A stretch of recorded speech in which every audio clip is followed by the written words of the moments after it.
दुश्मन के इलाके में घुसते वक्त ना सिर्फ एयरफोर्स के टारगेट पर वो इंस्टॉलेशंस होते हैं जो उनके मेन टारगेट हैं, बल्कि वो लगातार वो रेडियस या फिर वो पूरे के पूरे इंस्टॉलेशंस भी जो लगातार उनको सारी जानकारी दे रहे होते हैं।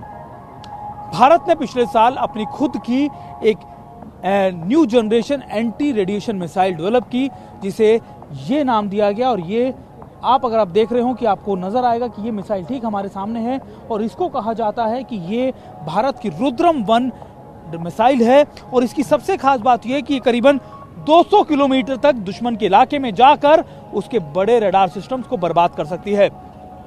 अभी पिछले साल इसको सुखोई विमान से Su-30 से इसको टेस्ट किया गया था, और आने वाले वक्त में कहा जा रहा है कि मिराज, जगुआर और तेजस मार्क 2 के अंदर भी इसको रखा जाएगा।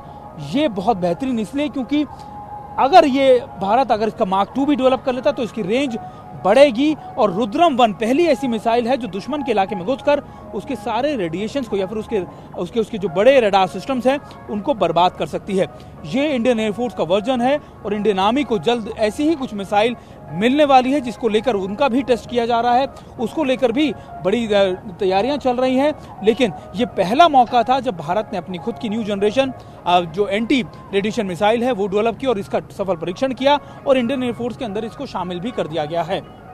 दरअसल आप सोच रहे होंगे, दरअसल ये मिसाइल दूसरी मिसाइलों से अलग कैसे है।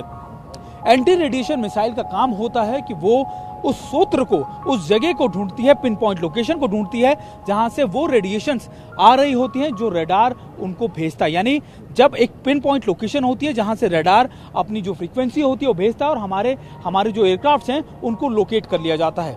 ऐसे में अगर आपको कोई बड़े मेजर ऑपरेशंस करने हो, एयर ऑपरेशंस, तो उसके लिए आपको इन मिसाइल की जरूरत पड़ती है। यानी आप उनके इलाके में घुसने से पहले ही उनके अगर रडार सिस्टम्स को बर्बाद कर देंगे तो फिर आपका मूवमेंट, आपका मोबिलिटी या फिर आपकी मोबिलाइजेशन बहुत आसान हो जाएगी।